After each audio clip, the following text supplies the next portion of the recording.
experiencing a little bit of traffic heading into downtown. Here at the very heart of American car culture, from the beautiful hills to busy downtown to the beaches, the ride along Los Angeles Road has gotten bumpy. Whoa!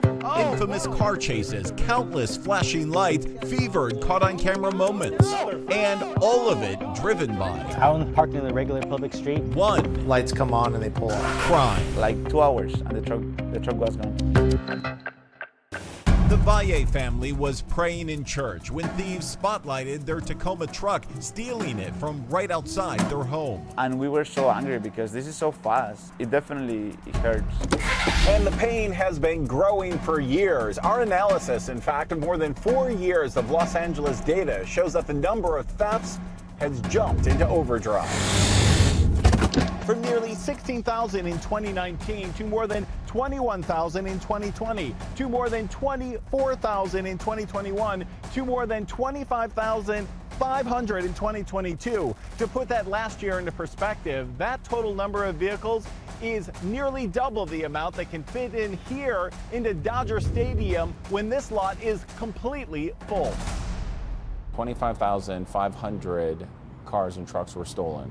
Wow. Honestly, I'm shocked. You know the pain that you feel, and then you think, these many people are going through the same thing that I am around my community. I mean, it's thousands of lives. Thousands of lives. And thousands have been left in park, living without their vehicles. We found the percentage of cases cleared or solved from 2019 through September of this year has fallen from 11% down to 6%. Arrests have fallen from 7% down to 5%, lower than 4 major cities we sampled, including San Francisco. And they're not just numbers, but a mind-numbing reality for Aldo Valle. The police, they were honest. They're like, it's very likely that we're not gonna find it. The police told you that? Yes. Were you shocked? I was like, what? Am I gonna go find the truck myself? I think that's absolutely disgusting. Chris Clark was so disgusted with his Range Rover getting stolen As you can see, the perpetrators, and with how LAPD was handling it, they were kind of sluggish and joking around about my car being stolen. that he actually did find it himself and drove down to Mexico to repossess it. So you took matters into your own hands, Yes. but you didn't think they could get it back for you. No, I not at all.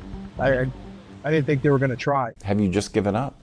We have not given up in any sense. Chief Michael Moore says tens of thousands of unsolved auto thefts is concerning, but with 6.4 million vehicles owned in Los Angeles, he also believes it is not out of control. Well, first, I wouldn't call it an epidemic of car thefts. It's not an epidemic. It's not an epidemic. Is it a crisis?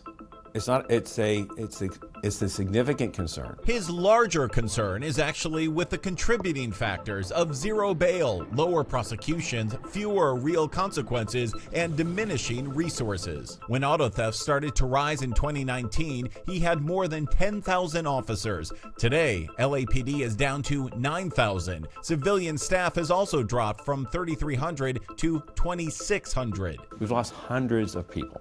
Right, 1,000 personnel. But despite those dramatic declines, the chief insists there are some measurable gains. You don't think it's getting worse?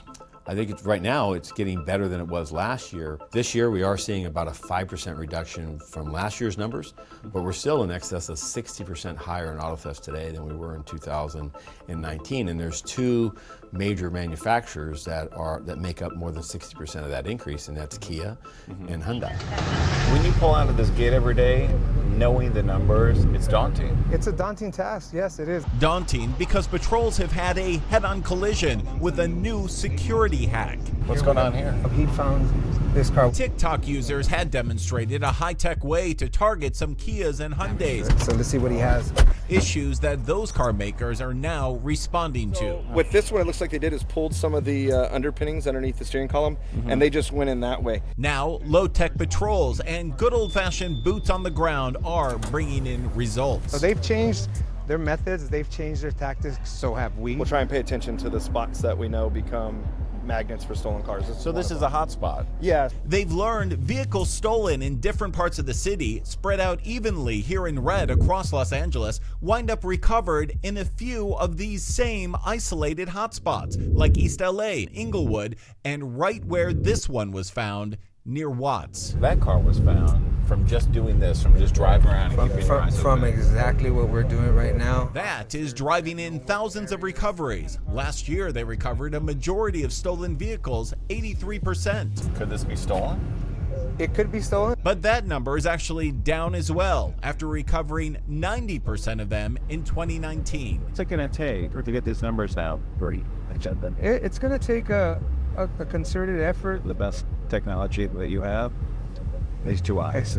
And experience. You're able to find things that the normal person might not see. They do see some success, but admit it's still small. Trying to stop the bleeding sometimes rather than just heal the wound altogether.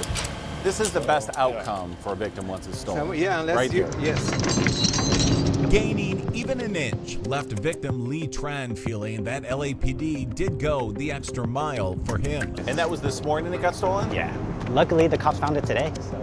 Pretty quick. Yeah, I didn't expect them to find it today. But with so many thefts, so few results, even as he counts his blessings, I'm pretty lucky comparatively to other people. some still don't expect miracles. I was angry at the time. I was pissed. Some are praying their odds will change. It's very frustrating at the moment. And some are left reflecting on faith. Do you think you're ever going to get these numbers under control? I have hope. The numbers seem bad, but the job that we're still trying to do, I think, goes a long way. They see that we're actively still trying.